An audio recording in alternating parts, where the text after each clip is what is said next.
Elegance gathering. Establish contact if opportunity arises. Report all findings. Kira stared at the message for a long time.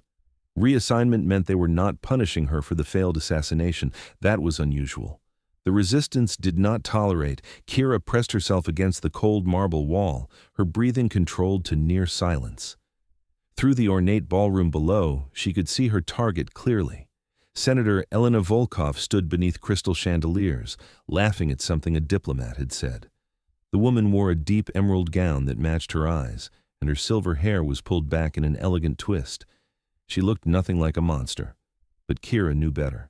She had seen the classified files, had read the reports of villages burned and dissidents disappeared. Elena Volkov had blood on her hands, even if those hands looked delicate wrapped around a champagne glass. This should have been simple. Kira had eliminated 17 targets in the past 4 years. She was the best operative the resistance had, silent and efficient and without mercy. Her handlers called her the Ghost because she left no trace, no evidence, nothing but bodies and questions. Tonight was supposed to be number 18. Kira assembled her rifle with practiced movements, each piece clicking into place with satisfying precision. The weapon was custom built for her, balanced perfectly for her grip and her aim. She had made shots like this 100 times in training, 1,000 times in simulation. The distance was 60 meters. The angle was clear. The target was stationary. She sighted through the scope, placing the crosshairs over Elena's heart. Her finger rested on the trigger, familiar and ready. All she had to do was squeeze. 1 second of pressure and the mission would be complete. 1 bullet and a tyrant would fall. Kira took a breath and held it. This was the moment. This was what she had trained for, killed for, become for. Her finger began to tighten. Then Elena turned her head and looked directly at the balcony where Kira was hidden. It should have been impossible. The lights were positioned to create a blind spot. Kira wore black tactical gear designed to absorb light. There was no way Elena could see her. But those emerald eyes found her anyway, and something passed between them. Recognition. Not of Kira specifically, but of what she was about to do. Elena did not scream or dive for cover. She did not signal to her security detail or reach for a weapon. She simply looked at Kira with an expression of such profound sadness that it made Kira's heart clench painfully in her chest. Then Elena smiled.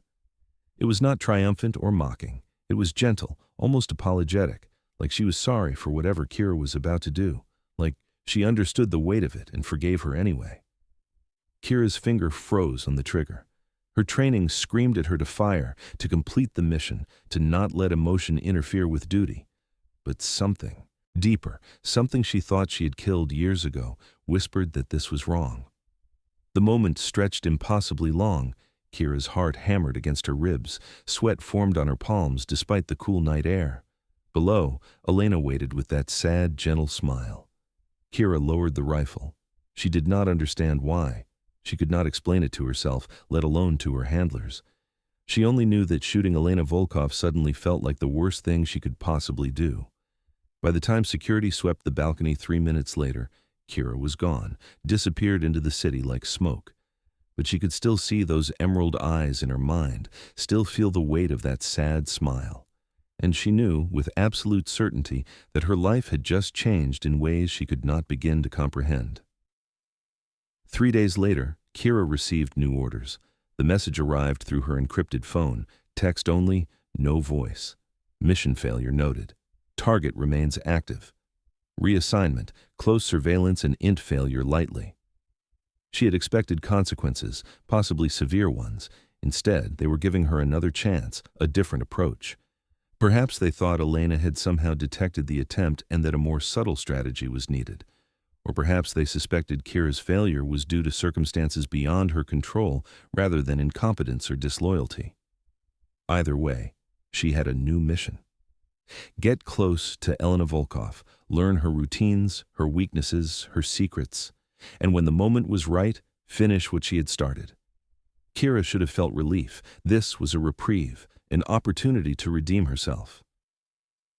But as she began researching Elena's schedule and habits, that strange hesitation remained. She kept remembering that smile, that moment of connection across 60 meters of empty air. 4 weeks passed before Kira made contact. She learned that Elena frequented a small bookstore in the old district, a place far removed from the political power centers where she usually moved. Every Saturday morning, the senator arrived alone, without security, and spent 2 hours browsing the shelves. It was a staggering security risk. Kira could not understand why Elena's protective detail allowed it, or why the senator herself would be so careless, but she was not about to waste the opportunity. Kira entered the bookstore on a Saturday morning, wearing civilian clothes, her hair dyed auburn instead of its natural black, contact lenses turning her dark eyes to hazel. She looked like a graduate student or a young professional, harmless and unremarkable.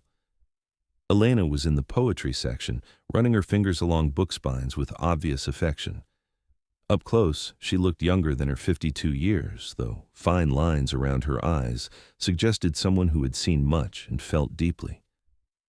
Kira pretended to browse nearby, watching Elena from the corner of her eye. The senator pulled a slim volume from the shelf and opened it carefully, reading with complete focus. Dolico. Lips moved slightly as she read, forming silent words. There was something unexpectedly vulnerable about it.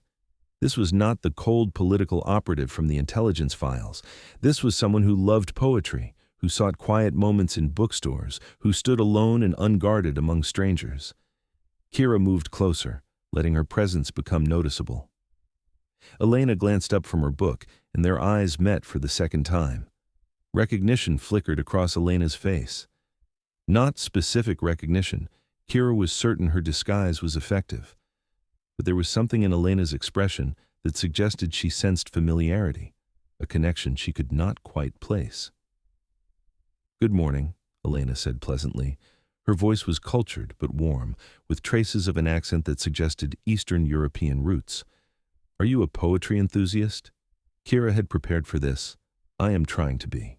A friend recommended I read more, but I do not know where to start." Elena smiled, and Kira felt that same strange pull in her chest. The senator held up the book she'd been reading. "Try this, Rumi. His work transcends time and culture. He understood human longing better than almost anyone." She offered the book to Kira, who took it carefully. Their fingers brushed during the exchange, a brief contact that sent an unexpected jolt through Kira's nerves. "Thank you," Kira managed. She opened the book to a random page and read a few lines. The poetry was beautiful and aching, full of desire and loss. "My name is Elena." Elena extended her hand. "I come here every Saturday. Perhaps I will see you again and we can discuss what you think of Rumi." Kira shook her hand, feeling the warmth of Elena's skin, the firmness of her grip. "I would like that. I am Maya." The false name came easily. Kira had used dozens of identities over the years, but something about lying to Elena felt worse than usual, heavier. They spoke for another 10 minutes about books and poetry, carefully neutral topics. Elena was charming and intelligent, her enthusiasm for literature genuine and infectious. When they parted, Kira left the bookstore with the Rumi collection and a profound sense of confusion. She had just spent 15 minutes talking with her assassination target about poetry. She had shaken Elena's hand and smiled at her jokes and agreed to meet again. And worst of all, she had enjoyed it. That night, Kira sent a brief report to her handlers. Contact established, building rapport. Target appears to trust easily. Will continue surveillance. She did not mention the poetry or the strange feeling in her chest. She certainly did not mention that she stayed up until 3 a.m. reading the Rumi collection, finding pieces of herself in verses about longing and contradiction. The Saturday meetings became routine. Kira, still calling herself Maya, met Elena at the bookstore every week. They discussed literature and philosophy, carefully avoiding politics. Elena never mentioned her position as senator, and Kira never asked about it. In that small bookstore, they were simply two women who loved books. But Kira was still gathering intelligence. She noted Elena's patterns, her habits, the times when she was most vulnerable. She identified security weaknesses and escape routes. She documented everything in detailed reports that she sent to the resistance. All the while, something was shifting inside her. Elena was not what Kira had expected. The intelligence files had painted her as ruthless and cold, a political operator who sacrificed principle for power. But the woman Kira met every Saturday was thoughtful and kind. She asked about Kira's life with genuine interest. She remembered small details from previous conversations. She laughed easily and often. Once, Kira mentioned struggling with insomnia, a true confession buried in their casual conversation. The next week, Elena brought a small bag of loose-leaf tea. "This is chamomile and lavender," Elena explained. "It helped me during stressful times. Try it before bed." Kira accepted the gift, touched despite herself. "You did not have to do that. I wanted to." Elena's smile was gentle. Everyone deserves good sleep and peace, even if only for a few hours. Kira made the tea that night and slept better than she had in months. She told herself it was just the herbs, nothing more. But she knew she was lying to herself. 2 months into their friendship, Elena invited Kira to dinner. "There's a small restaurant near the river. Quiet, excellent food, no crowds. Would you join me? Saturday evening?" Kira knew she should refuse. Getting closer to Elena meant getting more emotionally involved, and emotion was dangerous in her line of work. But she heard herself agreeing before her rational mind could intervene. The restaurant was exactly as Elena had described, small and intimate with candles on each table and soft music playing. They sat by the window overlooking the water, and for the first time, their conversation went deeper than books. "Tell me about yourself, Maya," Elena said over wine. "I have talked endlessly about my love of poetry, but I know so little about you. What did you study? What do you do?" Kira had a cover story prepared, but sitting across from Elena with candlelight reflecting in those emerald eyes, she found herself wanting to tell the truth. Not all of it, not the dangerous parts, but more than she had ever shared with a target. "I studied history," she said, which was partially true. She had studied history before the resistance recruited her. "I wanted to understand how societies change, how power shifts. I thought if I understood the past, I could help shape a better future." "And did you? Shape a better future?" "I thought I was," Kira said quietly. "Now I'm not so sure." Elena studied her for a long moment. Change is never as simple as we think it will be when we are young. We imagine clear lines between right and wrong, good and evil. Then we live long enough to learn that most people exist in the gray spaces between. Kira thought about the villages Elena had allegedly destroyed, the dissidents who had disappeared. How much gray space did atrocity require? But she said none of this. Instead, she asked, "Do you have regrets?" "Many," Elena said without hesitation. "Too many to count. I have made choices I wish I could undo. I have hurt people I wish I could have protected. The weight of public service is that your mistakes affect thousands." Her voice grew softer. "The worst part is that most of my choices seemed right at the time. I thought I was preventing greater harm, choosing the lesser evil. Only later did I understand the true cost." This was not what Kira expected. The intelligence files suggested Elena felt no remorse, showed no conscience, but the woman across from her looked genuinely haunted by her past. Was it an act, some kind of manipulation? But the name. Kira could see in Elena's eyes suggested genuine pain, real regret. They talked for hours. The restaurant staff cleared tables around them, and still they sat by the window, speaking in low voices about philosophy and morality and the impossible choices that life presented. Elena told her about growing up in poverty, watching her family suffer under corrupt officials. She spoke about entering politics with idealistic dreams and slowly learning that every decision came with consequences, that saving some people meant failing others. Kira found herself talking about her own childhood, carefully edited but emotionally true. She spoke about loss and anger and the desire for justice. She did not mention the resistance or her training or the 17 people she had killed, but she spoke about the feeling of powerlessness, about wanting to make the world better and not knowing how. When they finally left the restaurant, Elena walked Kira to her apartment building. They stood on the sidewalk in comfortable silence for a moment, neither wanting the evening to end. "Thank you for dinner," Kira said, "and for the conversation. I have not talked like this with anyone in a long time." "Neither have I," Elena admitted. "Most people in my life want something from me. Political favors, connections, influence. You are different. You talk to me like I am just a person. You are just a person, Kira said, and meant it.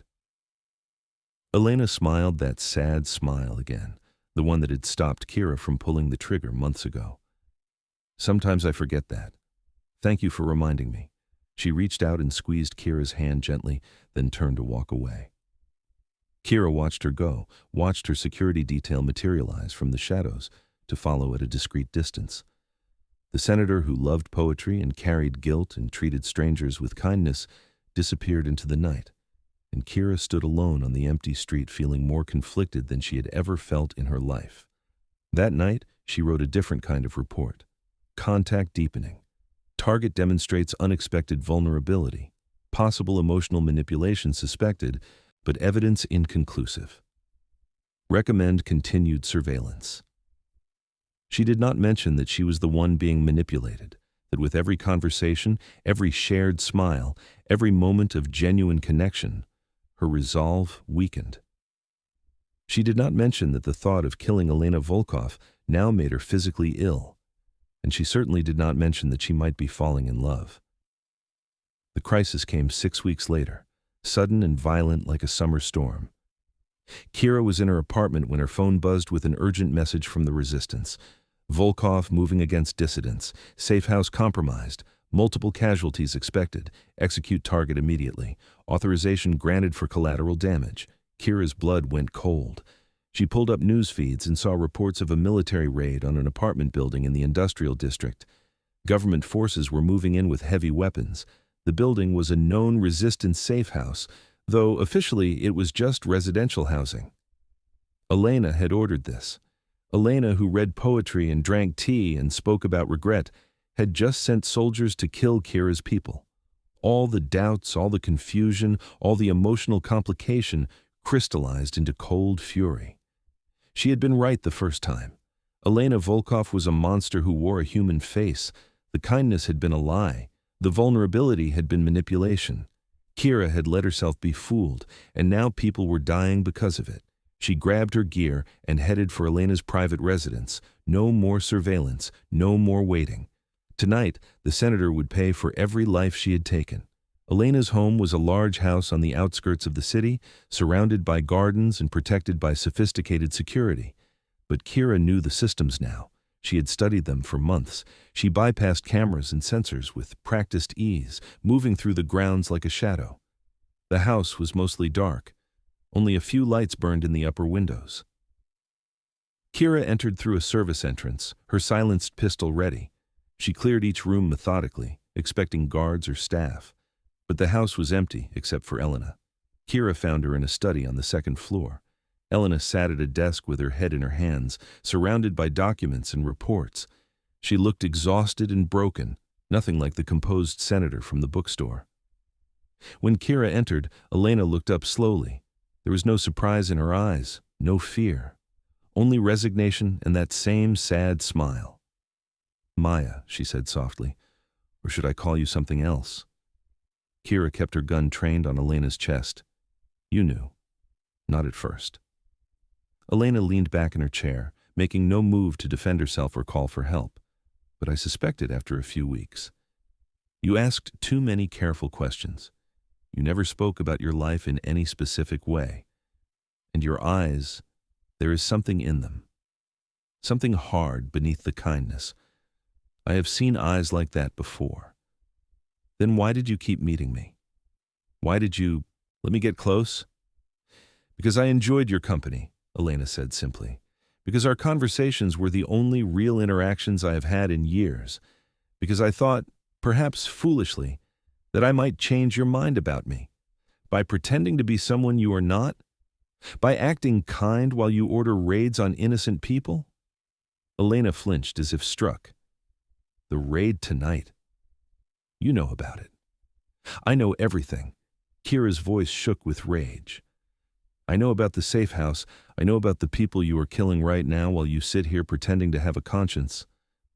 Elena closed her eyes. "You are right to hate me. I hate myself for it. That is not good enough. Hatred does not bring back the dead. Remorse does not undo atrocity. You destroyed lives, and now you sit in your comfortable house reading poetry and claiming regret. It is obscene." "You are absolutely right," Elena said quietly. "Nothing I say will change what I have done.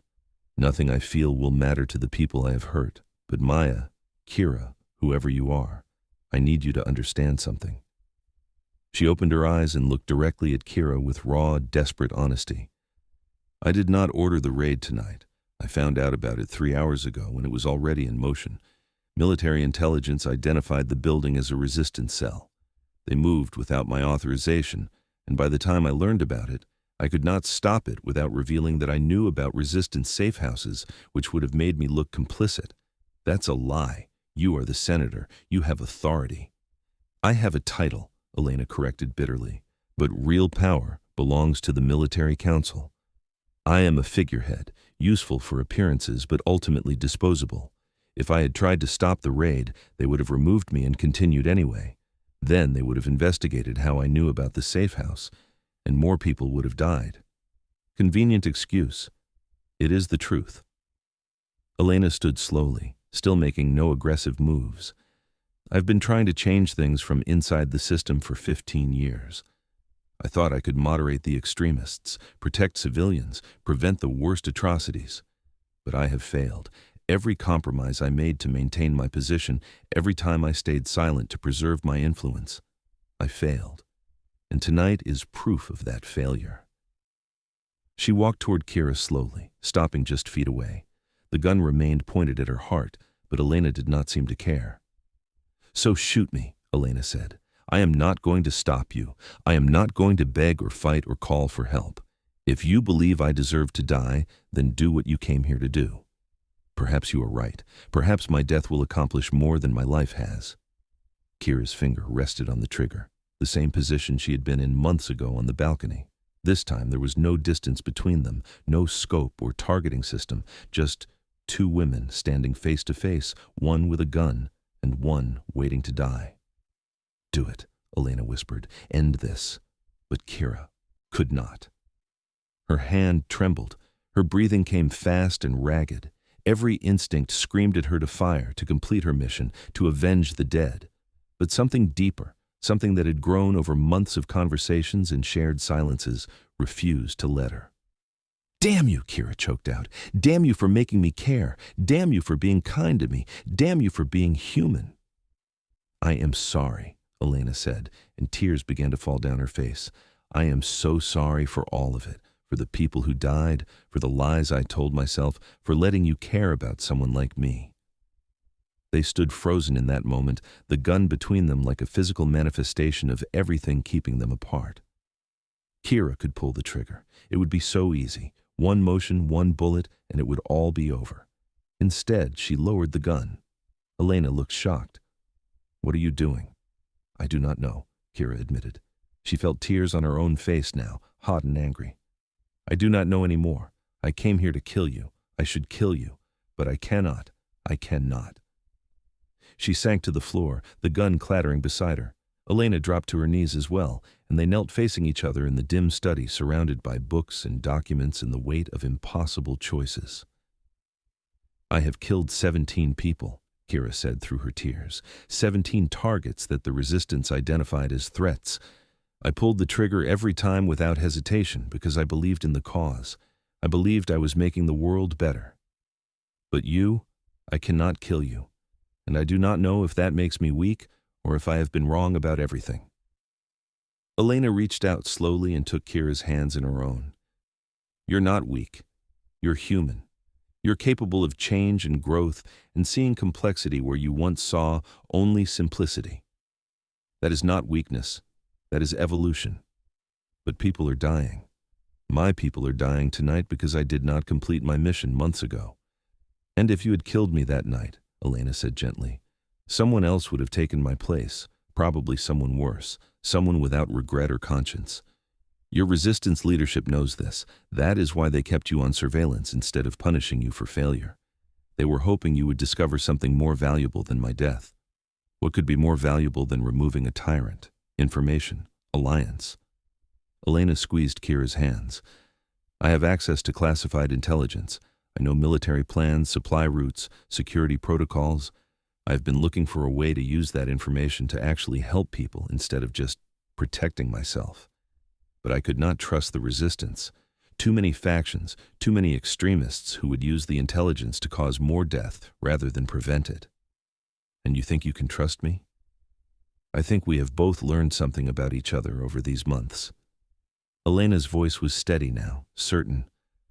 I think we have both seen past our preconceptions. You thought I was a remorseless killer. I thought resistance operatives were fanatics. We were both wrong. Kira looked at their joined hands, Elena's pale skin against her own darker tone. Everything she had believed for years was crumbling. The clear lines between enemy and ally, right and wrong, were blurring into shades of gray she did not know how to navigate. What are you proposing? Kira asked quietly. An alliance. Elena's emerald eyes blazed with sudden intensity. Real change, not assassination or terrorism or military coups. Intelligence sharing, strategic cooperation, protection for civilians on both sides. We work together to undermine the extremists in both the government and the resistance. We find a third path. That sounds impossibly idealistic. Perhaps, but what we have been doing clearly is not working. More death will only create more death. Someone has to try something different.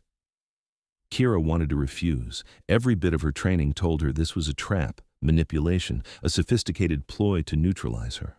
But she looked at Elena's face, tear-stained and desperate and utterly sincere, and she knew it was not a lie.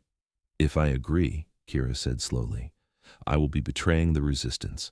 They will hunt me as a traitor. And if I help you, I will be betraying my own government. They will execute me for treason. Elena smiled sadly. We would both be sacrificing everything we have known. Our identities, our loyalties, our certainties. We would have only each other.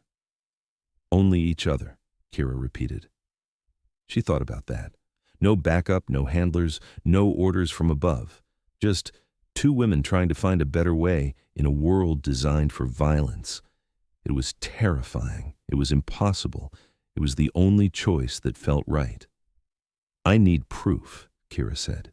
Before I commit to this, I need to know you are serious. Give me something real, something that proves you are willing to betray your own side. Elena stood and walked to her desk. She opened a locked drawer and removed a data drive. This contains classified military intelligence, troop movements, planned raids, deep cover agents. If the resistance gets this information, they can save hundreds of lives. But if the government discovers I gave it to you, I will be charged with treason and executed. She held out the drive. This is my proof. This is my commitment. I am trusting you with my life. Kira stood and took the drive, feeling its weight in her palm. This was real. This was Elena putting everything on the line, just as she was asking Kira to do. How do I know you are not setting me up? That this drive does not contain a tracking virus or false information? You do not know, Elena said simply. You have to trust me. Just as I have to trust that you will not kill me the moment you verify that information is real.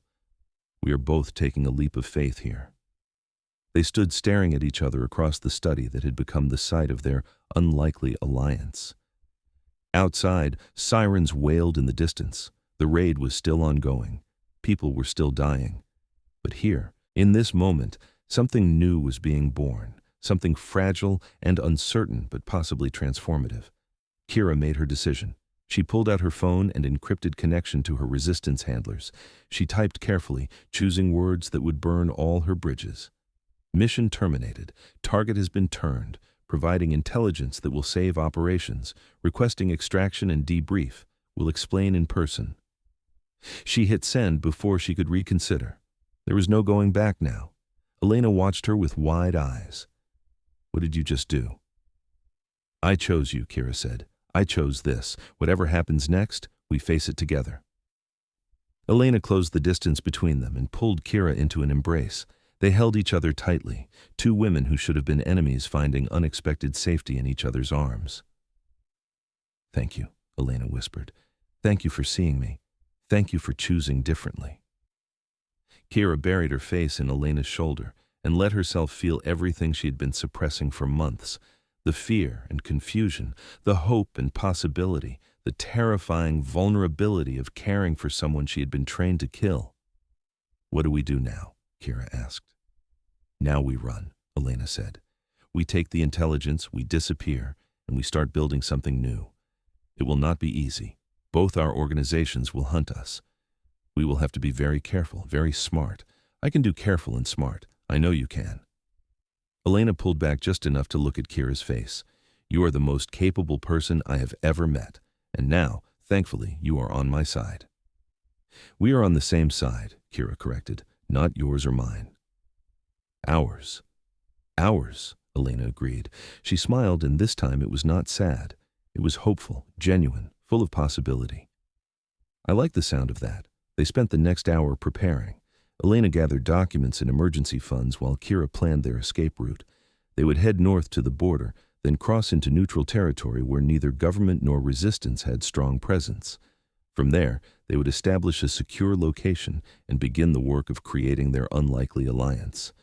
As dawn broke over the city, they left Elena's house together. Behind them, they abandoned their old lives, their old certainties, everything they had once believed about themselves and the world. Ahead of them lay unknown dangers and impossible challenges. But they faced it together, the assassin who could not kill her target and the senator who had been waiting to be saved. Two women choosing a different path, choosing each other, choosing hope in a world built on violence. 3 months later, they were established in a small coastal town far from the capital. The house they rented was modest, nothing like Elena's former residence, but it had a garden and a view of the ocean, and it was theirs. Kira worked her contacts carefully, feeding intelligence to select resistance members she still trusted, people who would use the information to protect civilians rather than escalate violence. Elena used her knowledge of government operations to predict raids and warn potential targets. Together, they prevented dozens of deaths and gradually built a network of people who believed, like them, that there had to be a better way. It was dangerous work. They lived under false identities and moved frequently.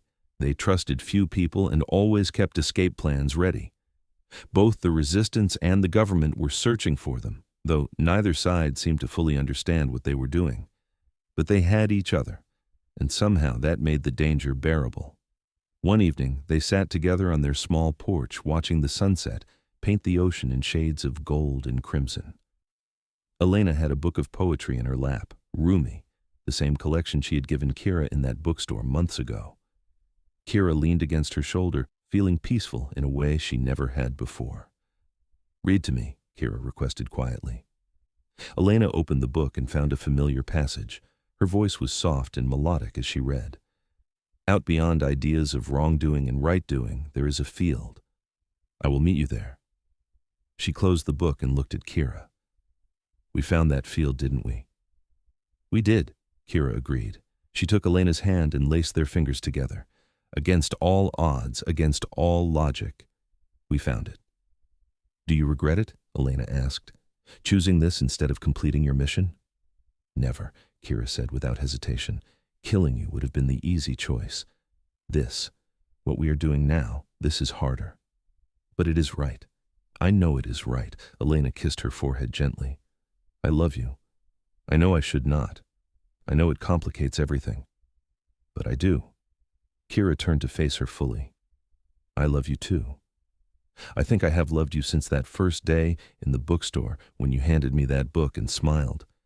I just did not understand it yet." They kissed as the sun sank below the horizon, two women who had found each other across impossible divides. The assassin and the senator, the resistance operative and the government official, the hunter and the hunted. All those labels fell away, leaving only the truth that mattered. They had chosen each other. They had chosen love over duty, hope over despair, the hard work of peace over the simplicity of violence. And in that choice, they had found something neither of them had expected to find. They had found home.